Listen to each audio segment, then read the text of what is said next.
Mesdames et messieurs, bonjour à tous et merci de nous rejoindre à cette émission Le Tribunal de l'actualité.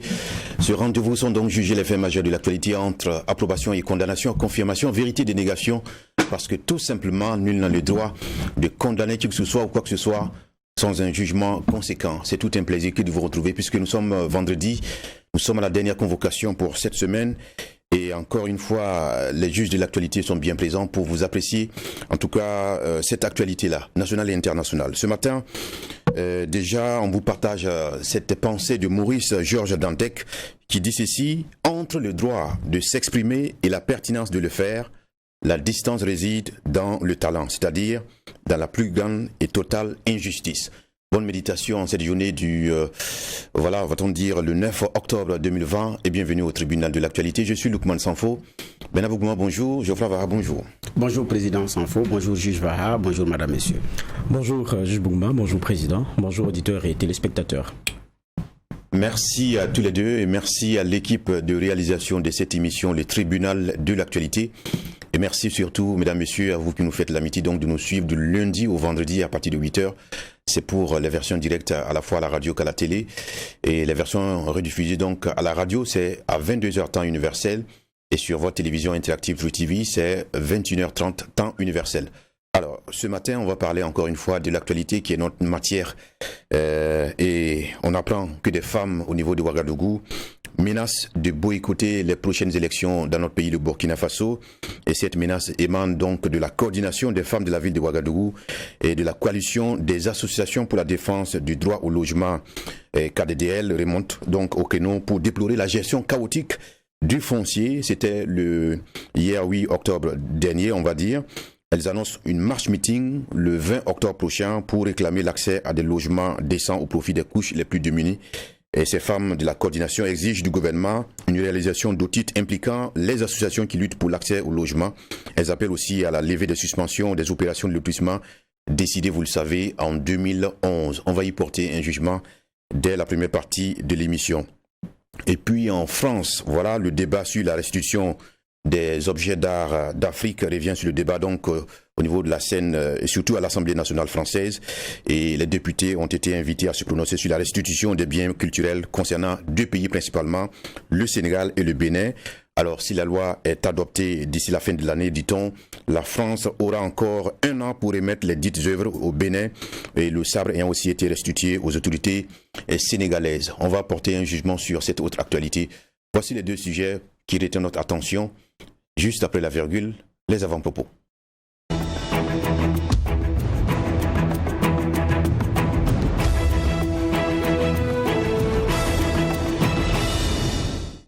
Merci encore à tous et à toutes. Benavougma, c'est à vous pour vos avant-propos. Merci Président. Mon avant-propos va concerner l'affaire de Pazani pour parler ici, l'affaire de la mosquée.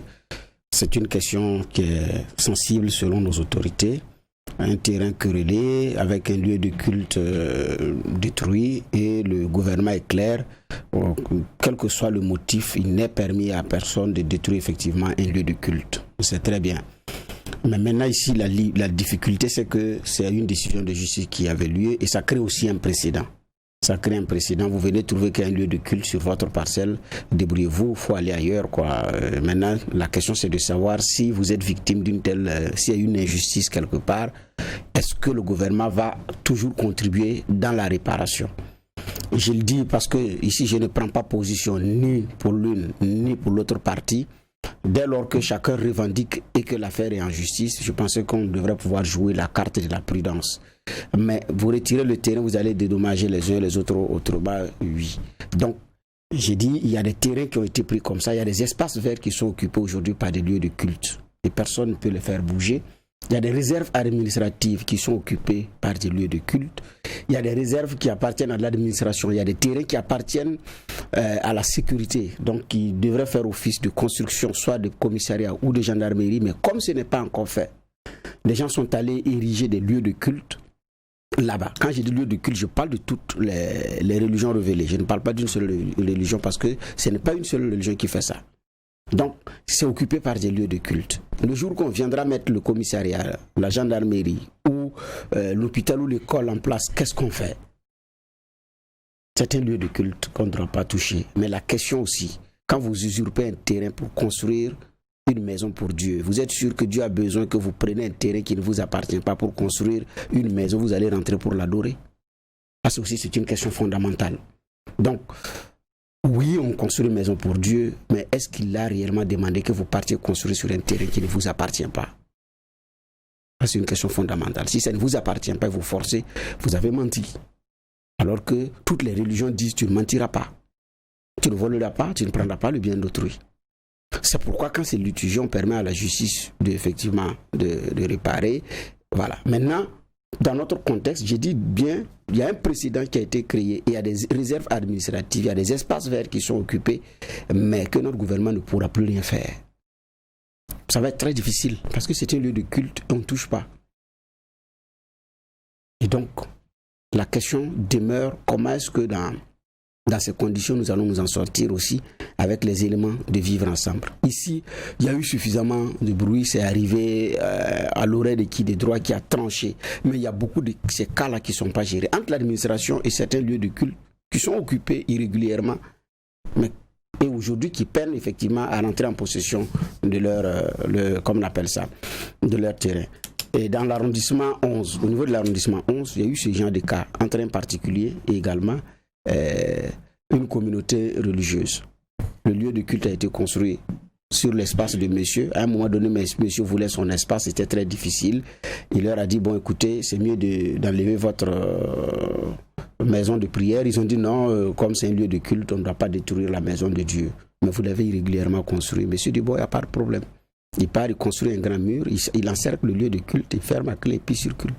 Maintenant, ils disent, bon, eux, ils demandent la permission pour entrer prier parce que, bon, ils disent, non, ça, je ne peux plus vous autoriser à le faire. Ça va devenir moi-même mon lieu de culte, mais vous ne pouvez plus rentrer. Comme vous avez construit pour Dieu, c'est un lieu de culte également qu'on ne doit pas détruire.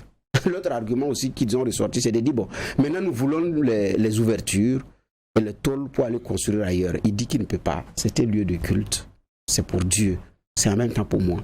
Ce qu'on peut faire, c'est peut-être nous entendre, mais on ne peut plus. Mais c'est très difficile. Ça a été un moment difficile pour ce monsieur-là aussi de se faire entendre et de dire, vous avez irrégulièrement construit. Ce n'est pas pour vous. Mais c'était très difficile aussi. Donc il y a des cas particuliers comme ça. Et à partir de cette décision, je ne sais pas comment est-ce que ça va se faire. Ça va aller dans tous les sens. On dit que la question est sensible. Mais j'ai dit ça crée un précédent par rapport aux réserves administratives. Parce que je connais des lieux de culte où on devrait comme ériger des infrastructures socio-éducatives et autres aujourd'hui. Et c'est un problème. Et ça, c'est un précédent que nous voulons de créer comme ça. Comment est-ce qu'on va gérer tous les autres dossiers liés à cela? Bon, là maintenant on attend le gouvernement, on attend qu'Ossiam ou la primature parce qu'il ne faut plus regarder du côté du palais de justice parce que maintenant on a une adresse où aller, la présidente du FASO ou la primature. Mais je dis bien, je ne prends parti ni pour l'une ni pour l'autre parti. Il faut qu'on soit, en termes de religion, en termes de culte, il y a la vérité qui transcende, il y a le vrai et il y a la vérité. Et si on s'entend sur ces questions, les autres roulent. Mais si on veut s'accommoder avec ce qui est illicite, ce qui est licite, ce qui est mensonge, on ne va pas s'en sortir. Il faut qu'on dise la vérité. Si le terrain appartient à X, qu'on lui remette son terrain. Si ça appartient à Y, qu'on lui remette son terrain, mais dans la vérité, et puis qu'on puisse avancer. Mais que quelqu'un aussi n'abuse pas de sa position, que ce soit dans l'appareil judiciaire ou administratif, pour faire du tort à l'autre. Ça ne sera pas juste. Et Dieu n'a pas besoin de ça aussi. D'accord. Merci à vous de nous partager votre lecture de cette situation de Panzandi avec la décision donc, du gouvernement burkinabé sur la question. Alors, Geoffroy Var, qu'avez-vous pu retenir ce matin?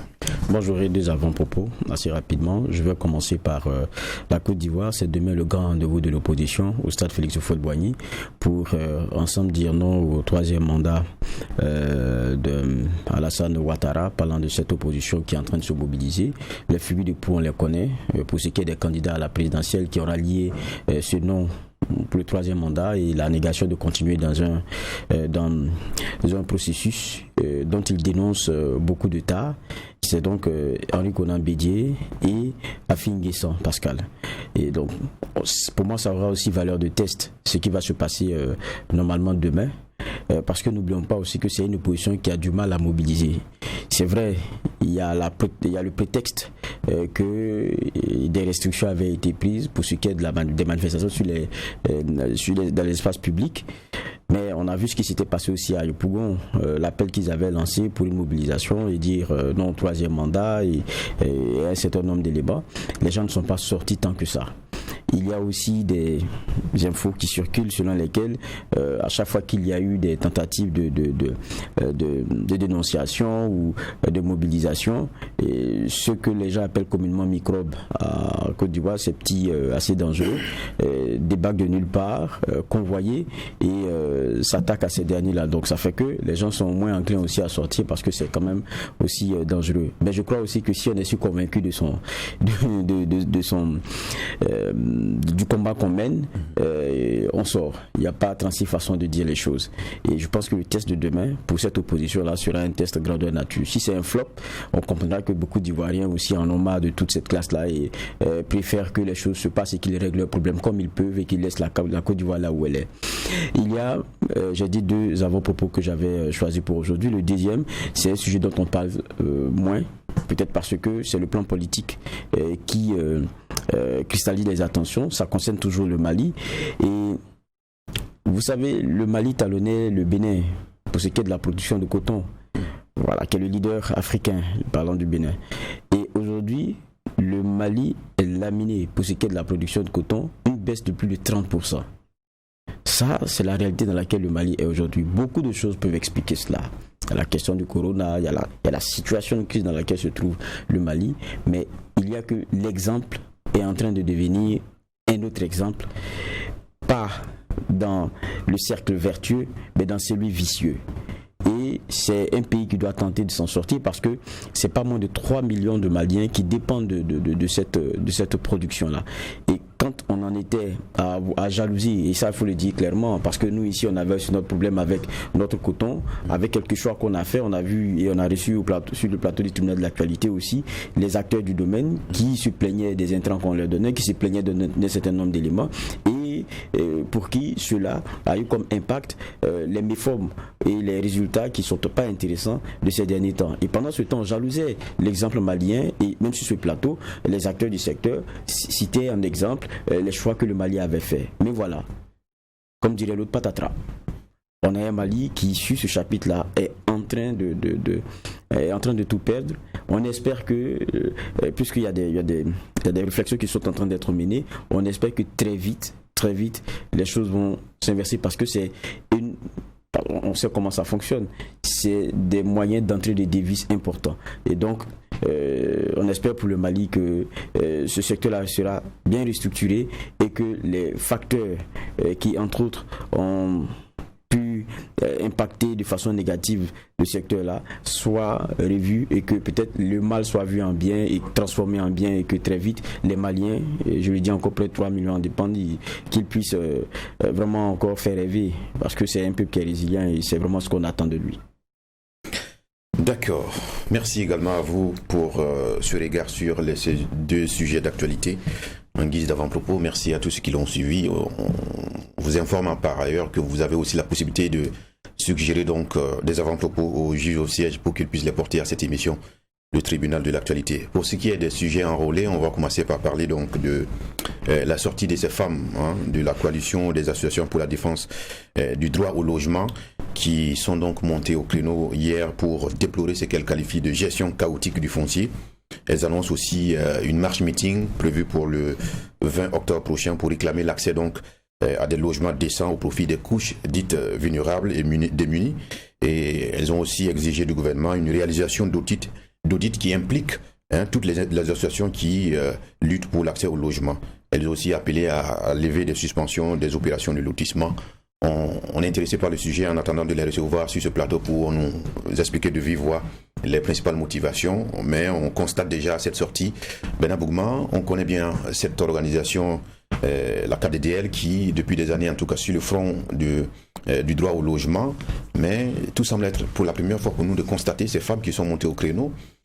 Ont-elles été envoyées sur le front ou bien la question foncière est une question éminemment féminine aussi, comme on peut le dire? Oui, bon, c'est une question qui concerne tout le monde, donc éminemment féminine et puis masculin aussi. Donc c'est vrai qu'il y a le chef de famille qui est l'homme, mais bon, vous avez aujourd'hui à Ouagadougou des familles aussi qui sont gérées par les femmes parce que soit monsieur n'est pas là, ou bien sur le plan socio-professionnel, c'est madame qui est mieux placée par rapport à pouvoir trouver des ressources compte tenu des différentes occupations socio-professionnelles et des réalités de chaque famille.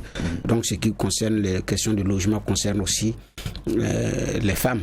Donc quand vous vivez dans un cadre sain, dans un cadre approprié, dans un logement décent, qui vous appartient ou qui ne vous appartient pas, mais dont les conditions aussi sont flexibles, je pense que ça y va aussi de la sécurité, de la quiétude au niveau du foyer. Donc il y a beaucoup de foyers qui ont des difficultés liées aux questions de logement. Donc les femmes sont effectivement concernées. Maintenant, c'est vrai, il y a la KDDL, mais avant la KDDL, il y avait le MS Pedrol qui en a fait son cheval de bataille, qui avait lutté contre la spoliation des terres et qui y est toujours d'ailleurs. Mais bon, la KDDL est venue un peu plus récemment avec aussi une autre façon de faire. Et ce n'est pas la première fois d'ailleurs que il y a des marches. On se rappelle aussi ce temps qui avait été dur entre cette organisation et puis le patron du MS Pedrol, et qui était monté au créneau, qui avait dénoncé, comment on appelle ça, des manœuvres souterraines pouvant aboutir effectivement à des violences pour des, comment on appelle ça, pour des revendications politiques. On l'avait reçu ici au tribunal de l'actualité et il s'était longuement expliqué, M. Traoré s'était longuement expliqué sur pourquoi il n'était pas d'accord avec une telle démarche. Et s'en était démarqué, il avait appelé aussi ses partisans à se démarquer de la démarche. Donc aujourd'hui c'est la branche féminine qui sort, mais bon, dans toutes les organisations il y a toujours une branche féminine. Dans les partis politiques il y a une branche féminine, dans les OSC, dans les associations il y a toujours une branche féminine parfois qui accompagne et qui a aussi son agenda. Ça permet d'avoir des luttes bien structurées, bien organisées. Maintenant, au résultat, on peut évaluer ça autrement. Donc, c'est-à-dire qu'après cette sortie, on attendra certainement la sortie naturellement de la branche masculine, pour ne pas dire de la KDDL dans tout son ensemble, pour d'autres actions, pour d'autres activités. Donc, n'oublions pas aussi que nous sommes en année électorale. Toutes les OSC qui sommeillent vont se faire entendre. Toutes les associations que parfois on a oubliées aussi vont se faire entendre pour dire qu'elles existent, pour faire ceci ou pour faire cela. Donc, c'est ça aussi le marketing sociopolitique. Donc, et chacun trouve des périodes pour se faire entendre et le moment effectivement est bien choisi et vous suivez très bien les arguments parce qu'avant c'était des manifestations. Cette fois-ci on met d'autres conditions pour dire nous allons boycotter si, alors que parmi les Burkinabés il y a beaucoup qui ne votaient même pas à cause de ces problèmes. Donc maintenant qu'on sort la menace, alors que bon, quand il faut regarder aussi les couleurs, la coloration, c'est même pas évident que dans le lot il y en a qui ont voté depuis.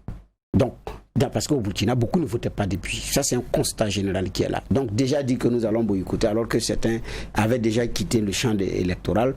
Voilà. Donc, mais maintenant, je dis bien, c'est une organisation qui a son calendrier, qui a son agenda, mais la question de logement concerne bien évidemment les femmes.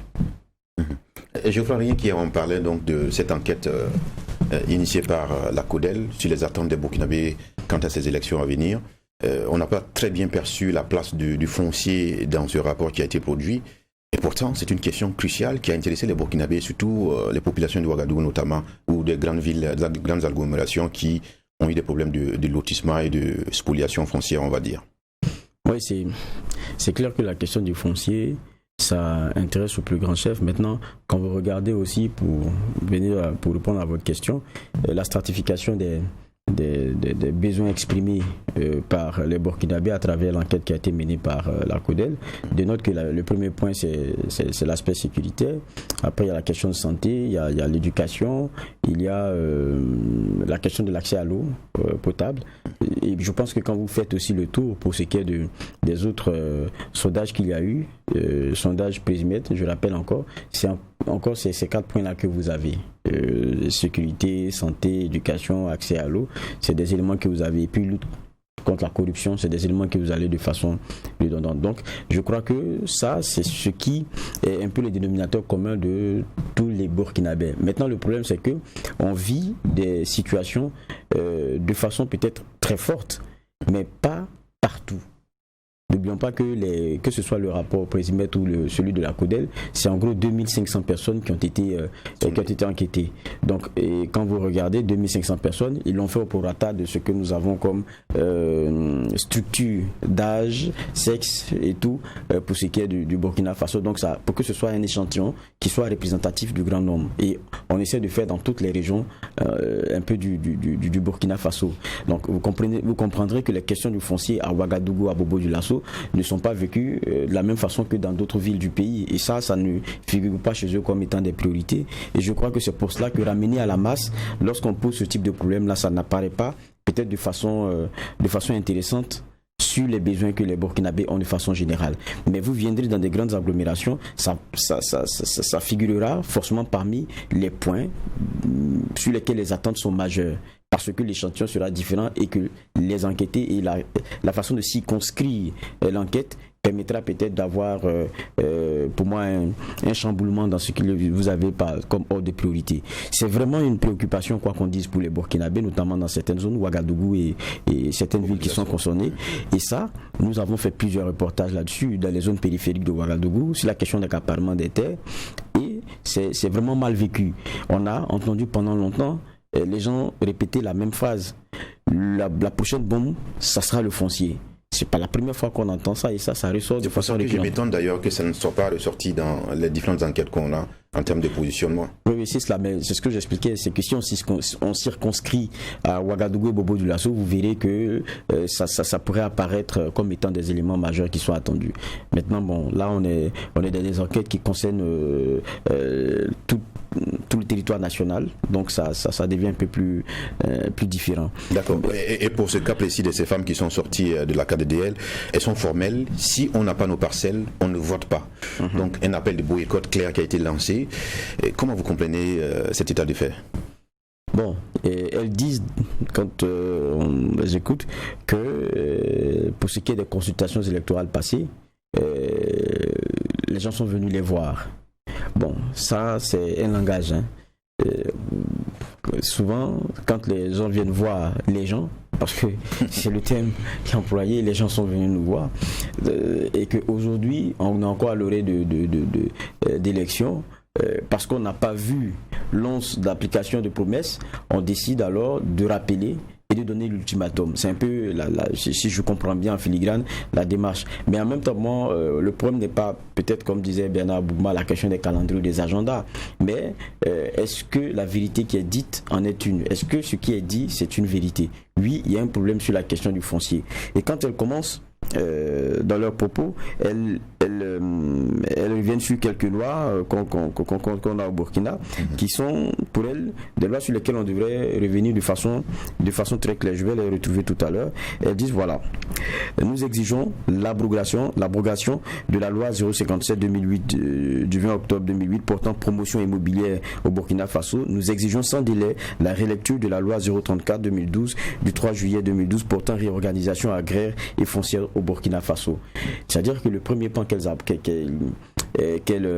attaquent, ces femmes-là qu'elles attaquent, c'est bien la question de la promotion immobilière. Disons-nous tout net, au Burkina, c'est rien d'autre qu'une promotion foncière. Et ce qui est en train de se passer, je pense que ça se passe au nez à la barbe de tous, notamment des autorités dont on ne comprend pas la fermeté. Et je crois qu'il y a un moment où elles le disent. Elles disent bientôt 5 ans que nous sommes engagés auprès des autorités politiques pour dénoncer la crise au logement, et jusque-là, rien n'est fait. Le pillage du foncier se poursuit. Est-ce que ce qu'elle dit, c'est faux? C'est une réalité dans ce Burkina Faso. Et elle rappelle aussi que même l'Assemblée nationale, je pense que c'est un peu pourquoi elles menacent d'aller marcher. Elle dit, en direction de l'Assemblée nationale. Voilà, elles disent que les messieurs de l'Assemblée nationale sont venus les voir dans les non-lotis parce qu'à un moment donné, ils voulaient travailler à trouver des solutions, et c'était les promesses qu'ils faisaient. Et jusqu'à présent, rien n'est fait, et elles ne voient pas ces solutions pointer à l'horizon. Mais derrière cela aussi, n'oublions pas qu'elle rappelle quelque chose d'intéressant. Quand en 2016, sur le foncier, il y avait un rapport que nous partageait l'Assemblée nationale. Avec quoi tambours battent un grand bruit, 105 000 parcelles entre 1995 et 2015 qui ont été détournées, dont les acquisitions sont l'objet de soit de malversation, de fraude, d'accaparement illicite ou de flou total. Mais elle demande, mais qu'est-ce que vous avez fait de ce rapport? En quoi est-ce qu'il a impacté? Qu'est-ce qui a changé? Et je pense aussi qu'il y a une question qui est fondamentale. Tout le monde, et le ministre ici, vous vous rappelez, il est passé. Oui. Nous ne délivrons rien qui permette à certains promoteurs d'aller s'accaparer de terre. Mais est-ce que vous ne voyez pas le spot publicitaire à la télé? Est-ce que vous ne voyez pas les gens passer sur les plateaux de télévision se plaindre de ce qu'ils aient contracté des prêts et qu'ils aient participé à des... comment dire cela, des types, j'appellerai pas cela des contrats bien spécifiés, c'est des types de manœuvres, et à la fin ils en sont et à rembourser des prêts et à courir après une villa. Et les structures et les maisons immobilières qui sont de promotion immobilière qui sont nommément citées continuent et on pion sur rue. C'est trop facile de dire nous on n'a rien donné, donc ce qui se passe, mais attendez, vous êtes là pour réguler, vous êtes l'État. C'est de ça qu'il s'agit. Vous êtes l'État. Vous ne pouvez pas permettre qu'une promotion foncière sous cap de promotion immobilière continue de se faire et que ce soit devenu, et elles le disent, et ça pour moi c'est très intéressant, la promotion immobilière faite par ces agences, par ces entreprises-là, est devenue presque la politique de développement du secteur en la matière au Burkina Faso. Ceux qui produisent le plus de maisons pour les Burkinabés, c'est qui? C'est ceux qui sont dans ces promotions foncières. Ils sont devenus au cœur du système. Pourquoi? Parce qu'il y a un laisser-aller. Et ce qu'elle dénonce, ça c'est une vérité. Mais qui est aussi le fait de la loi, de la réalité du cadre juridique, on va dire. Oui, mais vous pensez que quand les gens sont bien payés pour siéger à l'Assemblée nationale, c'est pourquoi? C'est pas pour légiférer? Évidemment. Mais c'est pour légiférer sur quoi? Sur ce qui est inutile? S'il y a un problème, on le prend à bras le corps. Et puis quand vous partez voir des dames pour leur dire qu'on est conscient du problème, on va le régler. Vous ne faites pas 5 ans et puis vous ne le réglez pas. Je pense que ça, c'est une vérité. Maintenant, il y a des agendas, il y a des... Ça, on pourrait... Mais ça, c'est une vérité implacable. Est-ce qu'ils ont menti? Bien évidemment, est-ce que, comme ces femmes ou comme tous ces acteurs qui luttent pour le droit au logement, vous avez des attentes vis-à-vis donc du passif qui est issu de l'enquête parlementaire sur le foncier, qui aujourd'hui, le ministère nous avait assuré que les travaux continuent et que bien d'acteurs sont bien dans des commissions qui allaient travailler justement en tout cas solder ce passif-là. Mais à ce jour, encore, c'est tout le mystère qui entoure ce problème-là. Justement, il restait Ouagadougou et Bobo parce que toutes les autres localités ont été autorisées à poursuivre. Et aujourd'hui, au moment où nous parlons, il y a des localités qui ont fini le lotissement, qui sont en train de passer à autre chose. Et donc, parce que la suspension, effectivement, a été levée. Il restait Ouaga et Bobo, où il y avait beaucoup de goulot d'étranglement. Il avait été donné 6 mois. 6 mois pour régler. Les 6 mois sont échus, rien. Et c'est dans ces conditions que la promotion immobilière bat son plein. Avec des nouveaux venus, avec des anciens visages, mais cette promotion immobilière bat son plein alors que les lotissements sont suspendus. Donc 6 mois pour rendre un travail et proposer des solutions qu'on n'arrive pas à avoir. Plus d'1 an après, la question fondamentale, mais c'est qu'est-ce qui se passe à la fin? La commission a-t-elle travaillé? Elle n'a pas travaillé. Elle a remis les résultats à qui des droits qui a pris pour, comment on appelle ça, aller déposer dans un autre endroit, mystère et boule de gomme. Et c'est difficile d'ailleurs que les langues se délient pour dire à quel niveau on est aujourd'hui. Donc c'était un défi auquel l'Assemblée n'a pas pu relever ou le ministère. Ce n'est pas l'Assemblée nationale, non. L'Assemblée avait fait son travail. L'Assemblée a fait son travail. L'Assemblée a produit son rapport, a mis des recommandations à l'endroit du gouvernement. Et ça a permis même de bouger des lignes pour que des promoteurs immobiliers qui étaient irréguliers vis-à-vis des impôts puissent le faire et ça a été fait. Ça, ce travail à l'Assemblée nationale a fait son travail par rapport aux propositions. Le reste était à l'exécutif de poursuivre les choses sur l'encadrement de la promotion immobilière, sur les, comment on appelle ça, à un moment donné, le ministère même a suspendu les autorisations de création des sociétés de la promotion immobilière. Donc, l'octroi des agréments. Voilà, l'Assemblée a fait son boulot et passé à autre chose. Il appartient maintenant à l'exécutif de poursuivre. Ce n'est pas l'Assemblée nationale qui va recevoir les travaux de la commission qui avait été donnée pour 6 mois. C'est le gouvernement, c'est un ministère. Mais il y avait également un comité de suivi au niveau de l'Assemblée nationale. Il y a un comité de suivi au niveau de l'Assemblée nationale, président. Mais ce n'est pas le comité qui reçoit. Le comité suit, fait le point et puis passe à autre chose. Mais maintenant, on est à quelle étape? Ça, l'Assemblée nationale maintenant a le devoir d'interpeller le gouvernement pour savoir à quel niveau effectivement on est. Donc ce travail de contrôle revient effectivement à l'Assemblée nationale. Mais si c'est sur le plan du mécanisme, voter loi, comme on appelle ça, la commission d'enquête parlementaire, ça, ce boulot est fini. Et maintenant, c'est le suivi, le mécanisme de suivi, parce que effectivement, il y avait un comité de suivi qui avait été mis en place. Et ça ne concerne pas seulement que le foncier, parce que ce n'est pas dans ce domaine-là qu'il y a eu des enquêtes parlementaires. Il y a eu dans le domaine de la mine et dans bien d'autres domaines. Donc, maintenant, qu'en est-il de la situation aujourd'hui? Et je rappelle que, en ce qui concerne la suspension de lotissement, ce n'était pas de l'Assemblée nationale que c'est parti. C'est bien avant. C'était bien avant que la décision, effectivement, a été prise après l'affaire des États généraux surtout et tout. Et donc, c'est une patate chose qui a évolué, la transition n'a pas pu régler, on est passé à chose. Et ça, c'était une décision du gouvernement. Le rapport d'enquête parlementaire a travaillé. C'est vrai, ça a pris en compte la question de lotissement, mais c'était de façon générale sur la question foncière. Mais la décision de la suspension n'est pas venue de l'Assemblée nationale, c'est venu du gouvernement. Et donc aujourd'hui, en tant que représentant effectivement du peuple, donc nous sommes dans une démocratie représentative, c'est aussi de leur devoir de demander et d'exiger des comptes vis-à-vis effectivement du gouvernement par rapport à cette question cruciale de la reprise de lotissement. Les gens le disent clairement. Si il n'y a pas la capacité de reprendre les lotissements à Ouagadougou et à Bobo, il faut le dire et dire la solution avec laquelle maintenant il faut gérer. Mais on ne peut pas laisser comme ça rester dans un statu quo. Vous allez à Zongo. Il y a une partie de Zongo. Zongo est loti. Immatriculé tout. Il y a une partie des résidents de Zongo, de la zone non lotie de Zongo, qui ont eu leur parcelle. Parce que l'attribution a commencé.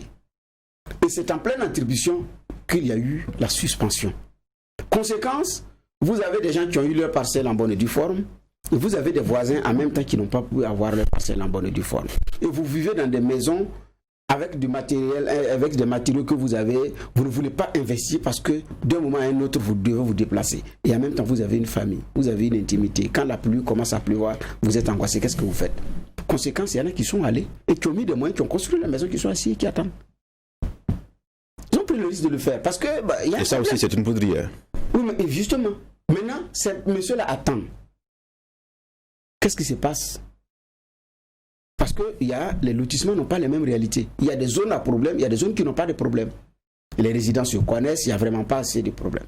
Mais il y a des lotissements où il y a des doubles, triples attributions. Il y a eu des conseils municipaux indélicats qui ont été dans les mairies d'arrondissement qui ont attribué les choses, des cartons là doublement et tout et tout. À un moment donné, vous vous retrouvez avec une situation confuse. Donc, et à Ouaga, il y a bien d'autres zones loties où l'attribution avait commencé, pas seulement à Zongo, et puis c'est bloqué. Ces messieurs sont ici et attendent. 6 mois pour éplucher ça, c'est pas fait. Et personne en face pour dire réellement ce qui se passe. Je dis bien pendant ce temps, la promotion immobilière bat son plein. Et l'accessibilité, c'est pas laissé à n'importe qui. Parce que vous avez des fonctionnaires qui sont allés en zone non lotie parce que dans quelques années, monsieur ou madame espérait avoir une parcelle. Ça traînait 5 ans, 10 ans, 15 ans. Ils sont passés à autre chose. Bon, finalement, ils ont été pris par le piège. Difficile encore d'avoir des moyens pour aller dans une autre... aller avoir une parcelle en bonne et due forme. Et vous vivez dans une situation où vous ne savez pas quand est-ce que la parcelle définitive vous sera attribuée. Et puis vous êtes dans... C'est une insécurité totale. Vous ne pouvez pas investir conséquemment. Ça, c'est une réalité. Et donc, c'est une réalité. Donc, c'est la réalité du terrain et toute la complexité de la situation. Et ces femmes donc exigent un audit du gouvernement avec l'implication de ces associations qui luttent pour les droits au logement. Vous voulez réagir à quel point? Oui. Tout à l'heure, Bernard, j'ai l'impression qu'il est en train de dédouaner un peu l'Assemblée nationale sur ce chapitre-là. Non, l'Assemblée nationale, pour moi, pas du tout. Il va argumenter. Ok, d'accord. Je dis pour moi, l'Assemblée nationale a un fort travail à faire. Je vous rappelle, je vais prendre juste un petit extrait. C'est en 2018, le 15 mai. C'est le ministre Bonanné qui passe devant l'Assemblée nationale. Voilà ce que lui-même il dit. Concernant le point dont nous parlions. Il a décrit une situation où l'activité de mobilisation du foncier par les acteurs immobiliers cause des dérives qui mettent à rude épreuve la gestion saine, harmonieuse et non conflictuelle, parce qu'il profite des faiblesses de l'environnement juridique existant dans la gestion du foncier au Burkina Faso. Il s'agit de la loi que les femmes ont cité tout à l'heure, 057 2008, Assemblée nationale du 20 novembre 2008, portant promotion immobilière de la loi. Il vient sur d'autres éléments. Il dit les promoteurs exploitent les dispositions de la loi portant régime foncier rural pour mobiliser et acquérir les terres. Il continue pour rappeler une autre loi du 16 juin 2009 portant régime foncier rural qui stipule en son article 47 que l'affectation de possession foncière rurale est transmise par succession et qu'elle peut être également cédée entre vifs à titre gratuit ou onéreux dans les conditions prévues par les textes portant réorganisation agraire et foncière. Et dit ce qui implique que les transactions sur le patrimoine foncier des particuliers soient autorisées. Et il dit c'est par cette voie que les promoteurs immobiliers en viennent à s'approprier des terres. Donc vous connaissez le problème. Si vous voyez que c'est des vides dans les textes qui posent problème, le problème c'est quoi? Je pense que les textes dont on se dote viennent de constats. C'est ça, c'est comme ça qu'évoluent les nations. Donc on ne peut pas continuer dans une situation où on a l'impression qu'on est en train de regarder et puis on dit que non, ils ont fait leur boulot. Celui même qui vient les voir et qui est auditionné dit c'est parce que les textes, il y a des vides. Mais comment on fait pour les combler? À travailler à cela. Je dis qu'il y a peut-être les agendas et les calendriers, c'est vrai, mais il y a une vérité qui est implacable aujourd'hui. C'est que la question de la promotion immobilière, là, il y a un laisser-faire. Ça, et le laisser-faire là, c'est pas seulement l'exécutif. Il y a aussi ceux qui doivent travailler à nous doter de textes qui permettent de verrouiller au maximum. On ne prend pas pendant aussi un temps aussi long de dire on arrête la question des lotissements et puis on constate que ça enrichit une infime partie de Burkinabés qui sont en train de faire non de la promotion immobilière mais de la promotion foncière. Et puis on dit depuis, non, on attend, il faut faire ceci, il faut faire cela. Attention, il faut se dire la vérité. Vous voulez clarifier votre propos? Je n'ai pas dédouané, que je n'ai pas eu le même regard en disant que l'Assemblée nationale doit également s'assumer en votant une loi. Ça, je suis d'accord. Ça, ce regard, je ne l'ai pas eu. C'est bien qu'il l'ait eu. Mais dire que je dédouane, j'ai dit non. Je m'inscris en faux, ce n'est pas un dédouanement. J'ai même dit qu'il appartient à l'Assemblée nationale d'interpeller le ministère à travers une question orale. C'est une passerelle. Ils l'ont entendu, ils peuvent le réentendre encore parce qu'il y avait 6 mois qui avaient été donnés. Mais interpeller le gouvernement sur les 6 mois, ça c'est le contrôle de l'Assemblée nationale qui doit être fait, ça je l'ai dit. Par rapport aux travaux, la suspension, ce n'est pas de l'Assemblée nationale, c'est l'exécutif qui a suspendu, et ça aussi c'est vrai. Ça c'est l'exécutif qui a suspendu, ce n'est pas l'Assemblée nationale. Maintenant par rapport à la reprise, pourquoi nos représentants tardent à interpeller le gouvernement? Ça moi aussi je me pose cette question. Maintenant qu'il y a un mécanisme juridique, qu'il ait trouvé un article qui en parle, ça je suis tout à fait d'accord que je ne suis pas allé sur le terrain, mais je n'ai jamais dédouané l'Assemblée. J'ai situé des responsabilités par rapport à ce que chacun doit répondre vis-à-vis de la République. C'est pourquoi j'ai dit non, je n'ai pas dédouané, mais il y a des responsabilités à situer et l'Assemblée nationale doit et peut et doit d'ailleurs interpeller. Et j'ai dit la promotion immobilière bat son plein. Et c'est une minorité d'ailleurs qui a accès. Tout le monde n'a pas accès à comment on appelle ça, au logement proposé par la promotion immobilière. Et quand l'État même a commencé son affaire des logements sociaux, les 2000, le point, nous avons vu aujourd'hui également avec le secrétaire permanent quand il est passé. Mais le point, il est à quel niveau? De ce qui a été promis, il y a combien qui va être réalisé? C'est la grande question. Donc, il y a un problème aujourd'hui avec des promoteurs immobiliers qui font de la spéculation foncière aux grandes dames de tout le monde, mais parmi lesquels vous avez aussi nos maires, nos hommes politiques qui se cachent derrière et qui sont actionnaires ou qui ont mis un bon petit qu'ils contrôlent. Il y a cette réalité aussi qui est là. D'accord, dans tous les cas, on vous a compris tous les deux, que ce soit à travers un projet de loi ou une proposition de loi, on devait sentir la dynamique aller à terme pour mettre donc fin à cette promotion immobilière qui s'apparente à une promotion foncière, comme vous l'avez dit. Autre fait, c'est que on remarque effectivement que ces femmes disent vouloir que l'État lance un audit avec donc l'implication de toutes les associations qui travaillent pour l'accès au logement. C'est la preuve quand même qu'il y a une crise de confiance qui s'est installée entre l'État et ces acteurs-là. C'est clair. Je pense qu'ici aussi on a reçu, j'oublie son nom, c'est Kaboré, non? MS Pedrol. Monsieur Traoré. Voilà, Traoré, qu'il m'excuse. Traoré, c'est pas aujourd'hui qu'il a commencé à bosser sur ces choses-là. Et quand vous l'écoutez, c'est un peu une bibliothèque. En matière de travaux, là, c'est pas ça qui manque. Moi, je vais vous donner un exemple. Ce qui est bien souvent sous nos cieux, c'est que quand on s'intéresse à des questions, on en fait de la passion, et puis après, quand on passe à autre chose, on ne regarde même pas bien derrière pour savoir qu'est-ce que ça nous a apporté et est-ce qu'on a avancé. Combien de temps on s'est chiffonné ici sur les questions de chiffres et sur la question d'interprétation, sur comment est-ce qu'on peut stratifier et de façon très claire encadrer la question des locations. Dites-moi, combien de travaux il n'y a pas eu, combien de rencontres il n'y a pas eu pour dire voilà, à tel mètre carré, avec tel matériau, une maison, une chambre salon, 2 chambres salon, ça ne doit pas coûter plus que ceci, ça ne doit pas coûter plus que cela. On a pris l'exemple du Sénégal, on a plus ceci, on a plus cela, on a vu des travaux, on a vu des gens, on fait des bagarres, même des chiffonniers, on a vu des ministres se faire insulter, on a vu des associations avoir été traitées de partisans et tout. Mais on a fini aujourd'hui là. Dites-moi, quand vous cherchez une maison là, vous vous rappelez de ça? Est-ce que vous vous rappelez qu'il y a quelque chose? Il y a eu un débat dans ce Burkina là sur comment encadrer le secteur. Parce qu'on était arrivé à un stade où il y avait du tout. C'est dire que le secteur méritait à un moment donné d'être assaini. On a fait le débat. Le débat a servi à quoi? Mais les textes ont d'ailleurs été adoptés, oui, c'est son application qui... C'est pas le problème de l'application, mais quand ça vient et puis c'est pas contraignant. C'est pas contraignant. C'est ça la vérité. On a fini de faire tout ça là pour ne pas contraindre. Non mais attendez. Donc aujourd'hui c'est quoi? C'est beau de lancer des études, c'est beau de s'asseoir et puis discuter. Si ça ne va pas servir après, ça n'est rien d'autre que des dynamiques dispendieuses, que ce soit pour le temps ou de l'argent. Disons les choses de façon très claire. On aime le folklore. On aime dire, sur ce chapitre-là, on s'est assis, on a discuté. Mais ça vous a apporté quoi? Allez chercher une maison aujourd'hui, dites qu'il y a quelque chose qui encadre. Est-ce que vous-même vous rappelez? Alors que vous avez fait le débat, parce que c'est venu et ça n'a rien changé et ça n'a pas fait avancer les choses. Est-ce que c'est comme ça qu'on va continuer de fonctionner avec la question du foncier? Est-ce que c'est continuer de faire des études sur des études avec des problèmes qui se constatent? Il n'y a pas besoin d'être sorcier. Vous regardez même de façon empirique, vous allez vous rendre compte que ce qui est en train de se passer sur ce chapitre-là, c'est une véritable bombe. Il faut le prendre à bras le corps. Mais le problème, c'est que les gens veulent le prendre avec des pincettes.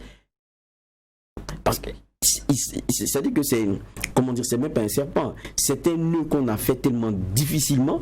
Et ça ne date pas d'aujourd'hui. Ce n'est pas sous le régime Roch. Ça date d'il y a longtemps. Vous avez vu ce que l'enquête parlementaire a révélé. Maintenant, ils ont circonscrit à 95, 2015. Derrière, les gens ont dit, bon, vous voulez montrer que dans sous un régime, il y a eu beaucoup de malversations, il y a eu beaucoup de ceci. On a donné le nom de proche de Blaise qui avait tel nombre de parcelles. Tout le monde a dit, ouh, mais ça servait à quoi? Si ça doit continuer, ça servait à quoi? Moi, c'est de ça que je parle ici. Donc, je dis, le problème n'est pas de dire, on va encore faire des études, on va faire ceci, on va faire cela. Quand le ministre même passe devant son Assemblée nationale et il identifie les problèmes, est-ce que vous voulez que 2, 3, 4 ans après, on soit encore à venir se demander c'est où le problème? Moi, je pense qu'il y a être honnête avec soi-même. C'est du step by step. On règle, on passe à autre chose. Mais pour nous, c'est pas ça. On discute et on passe à autre chose. Après, si ça coince, on va revenir discuter encore. Donc pour vous, il faut être concret. Il faut être concret. D'accord. Bernard, mais est-ce que de là à boycotter les élections, pour la question, est-ce que ces femmes ne se trompent-elles pas ou bien il faut passer par cette étape-là justement pour taper du poing sur la table? Donc, ça, c'est un choix de leur organisation qui leur appartient. Et parce que le boycott aussi, c'est une autre forme d'exprimer son vote. C'est vrai qu'au Burkina, dans nos pays, le vote blanc et le bulletin nul, voilà, le vote blanc n'est pas reconnu. Quand vous partez, vous ne votez pas, c'est considéré comme un bulletin nul. Alors que le bulletin nul, c'est quand il y a une irrégularité. Mais quand quelqu'un n'a pas voté, c'est-à-dire vous êtes parti, vous n'avez désigné personne. Ça, c'est une autre forme d'expression.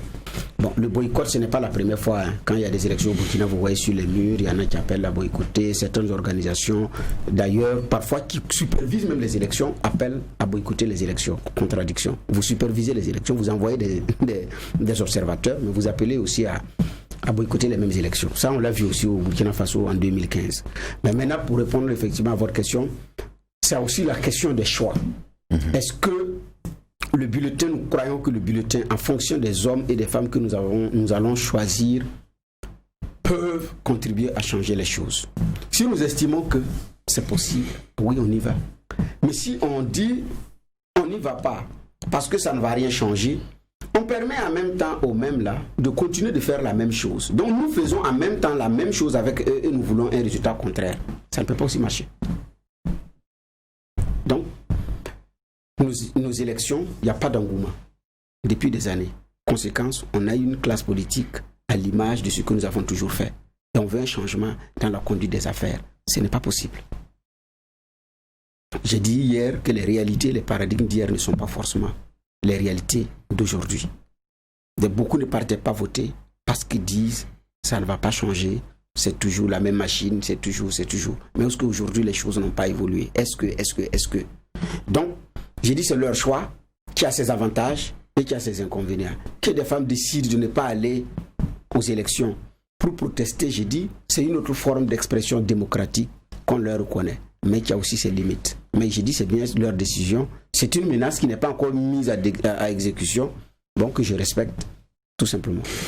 D'accord. Et comme je l'ai dit en introduction, on aura l'occasion de recevoir ces femmes-là pour parler de vive voix de cette question principale des parcelles ou de la question foncière au Burkina Faso. Merci d'avoir déjà donné votre lecture. On va maintenant s'intéresser au débat sur la restitution du patrimoine culturel africain que les Blancs appellent, on va dire, objet d'art africain. Donc, vous vous souvenez qu'en 2017, lors de son passage au Burkina Faso, le président français Emmanuel Macron avait donc promis la restitution de ce patrimoine-là aux pays concernés. Alors, aujourd'hui, le débat est à la case législative, va-t-on dire, puisque un projet de loi d'exception a été examiné le 6 octobre dernier à l'Assemblée nationale française et on apprend donc que c'est au total 2 pays qui sont concernés principalement pour cette question, à savoir le Bénin et puis le Sénégal, donc voilà, qui verront les objets d'art en tout cas restitués si la loi est votée par les députés de l'Assemblée nationale française, et la France aura encore 1 an pour restituer ces œuvres d'art. Quelle est l'appréciation qu'on en fait à cette émission du jour, le tribunal de l'actualité? Commençons par Geoffroy Vaha. On se souvient quand même qu'il y a eu ce débat qui a été posé donc après l'annonce faite par le président français.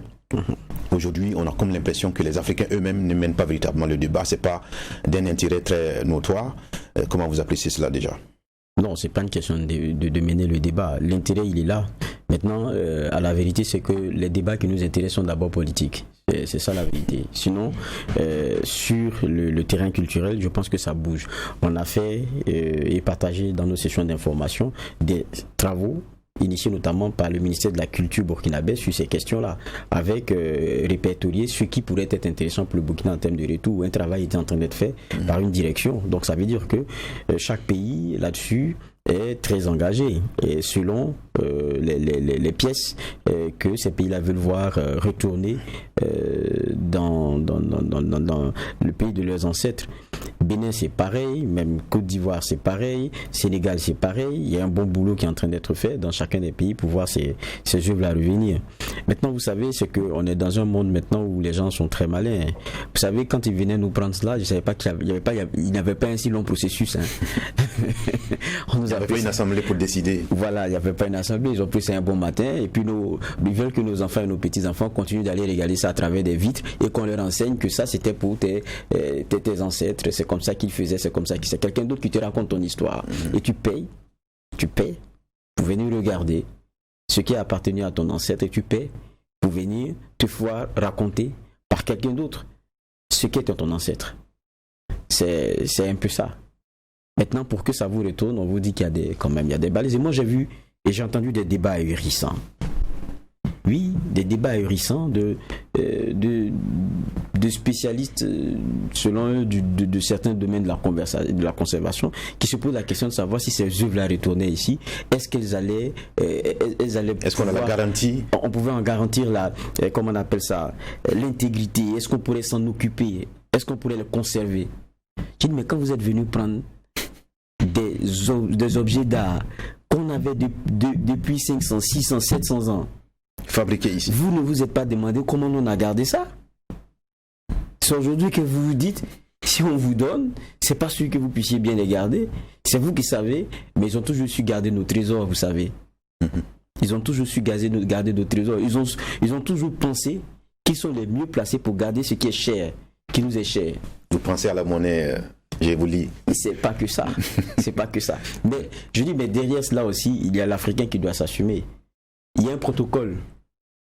Maintenant, on a des chercheurs.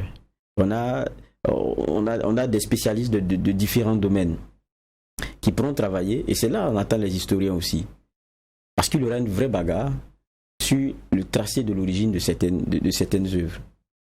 Et ça, il y a un bon travail qui doit être fait pour que cela nous revienne. Parce que ce que vous êtes là aujourd'hui, ça n'est rien d'autre que ce dont vous vous êtes imbibé de génération en génération. C'est ce qui produit ce que vous êtes. Et quelquefois, des choses que vous ne comprenez pas. Et il est à repartir quelquefois très loin pour que vous compreniez pourquoi. Pour certaines questions insoupçonnées que vous vous posiez depuis. Mais si on n'arrive pas à se réapproprier de notre histoire, parce que c'est de ça qu'il s'agit, qui sommeille ailleurs et qu'on doit nous raconter, ça devient vraiment difficile. C'est les règles du jeu qu'ils ont imposées. Il faut montrer patte blanche et puis y aller, de peur qu'à un moment donné, on vous dise qu'on vous a tendu la perche, apparemment ça ne vous a pas intéressé. Donc on est obligé, sinon, quand ils venaient le prendre au départ, ça n'avait pas fonctionné comme ça. Et justement, c'est pourquoi que je faisais remarquer la nuance. Pour eux, c'est des objets d'art africains. Pour nous, c'est un patrimoine culturel du continent. Mais on a comme l'impression que, à part les comités techniques des différents pays concernés, on ne sent pas véritablement la société civile ou les populations en fait véritablement une préoccupation, parce qu'aujourd'hui la question est sur la table des députés au niveau de l'Assemblée nationale française, mais on ne sent pas l'Afrique s'intéresser véritablement à la question. Est-ce que là c'est pas tout l'enjeu aussi de cette question-là? Oui, justement, je pense qu'avec l'évolution du temps et puis tenant compte actuellement des réalités socio-culturelles et religieuses, ce n'est pas une donne effectivement à négliger. Parce que vous avez des Africains qui ne veulent même plus en entendre parler. De masques, d'objets d'art, de ceci, de telles divinités, ils ne veulent pas en entendre parler. Parce qu'ils sont devenus chrétiens et musulmans. Et donc, tu ne façonneras pas, tu ne dois pas fléchir les genoux devant une représentation, devant une idole. C'est puni sévèrement par Dieu, le Créateur. Donc, il n'y a pas de raison. Amusez-vous parfois à dessiner les prophètes de certaines religions. Vous ne devrez même pas reproduire même son image. C'est déjà un problème. Donc, il y a un culte aussi qui est voué à ces objets-là. Ce ne sont pas que des objets d'art, ce sont des divinités également en même temps. Parce que du fait de masques, vous avez deux catégories. Vous avez les masques sacrés et puis les masques de distraction qui sont là pour amuser le public, qui ne reçoivent aucun sacrifice. Ça n'a rien à voir. Mais il y a des masques sacrés qui sont jalousement gardés au niveau des communautés et tout le monde a peur effectivement de s'y aventurer. Alors, quand ces œuvres d'art vont revenir, l'accueil dans certaines localités, je dis bien, ça n'est pas évident. Vous avez vu, il y a un terroriste qui est jugé à la CPI pour la destruction des mausolées. Pourquoi? Parce que c'est pour la conviction religieuse que ça a été détruit. Mais c'est un patrimoine culturel. Donc il y a cette réalité aussi qui est là. Ce qui fait que sur le continent, beaucoup ne parlent pas de ça et puis ça ne les intéresse pas. Ces mêmes acteurs de la société civile sont ceux qui rentrent dans le temple ou qui rentrent dans la mosquée. Et qui a d'autres convictions ailleurs. Qui se retire avec un chapelet pour prier ou qui part lire un livre saint pour régler ses problèmes et passer à autre chose. Donc ces œuvres d'art, ce n'est même pas son problème. Pourquoi certains sont partis? Il y en a qui ont été volés. Il y a des œuvres d'art qui ont été effectivement volées, avec parfois la complicité des membres de la communauté. D'autres ont été débarrassés par des Africains eux-mêmes, qui à la découverte de ces religions dites révélées, s'en sont débarrassés eux-mêmes. On n'en a plus besoin. Prenez, faites-en ce que vous allez en faire. Nous, on ne veut pas. Ils sont allés jeter quelque part. Monsieur est venu la ramasser, l'aller vendre, mettre dans une vitrine. Et puis les gens... Et ça rapporte des millions. Et ça rapporte des millions. En réalité, et aujourd'hui, vous avez des Africains qui, là-bas, ne vont même pas aller s'arrêter pour regarder. Parce qu'ils disent, c'est une idole, si je m'amuse, ces esprits-là vont rentrer chez moi, ils vont pas aller. Donc, conséquence, il n'y a effectivement que quelques personnes, ceux qui sont dans les départements de la culture, qui savent que c'est une valeur culturelle et autres, qui sont intéressés. Merci à vous. Ce que vous décrivez, c'est clairement une irresponsabilité, sinon l'Égypte pourrait se débarrasser de ces pyramides qui rapportent en tout cas dans ce pays. Merci à tous les deux d'avoir donné votre lecture. On vous rassure que le débat pourra se poursuivre à travers cette émission, le tribunal de l'actualité. Fin de semaine pour cette émission. On vous retrouve lundi pour d'autres sujets d'actualité. Prions pour que la paix nous fasse la guerre et que la guerre nous fasse la paix. Merci à l'équipe technique.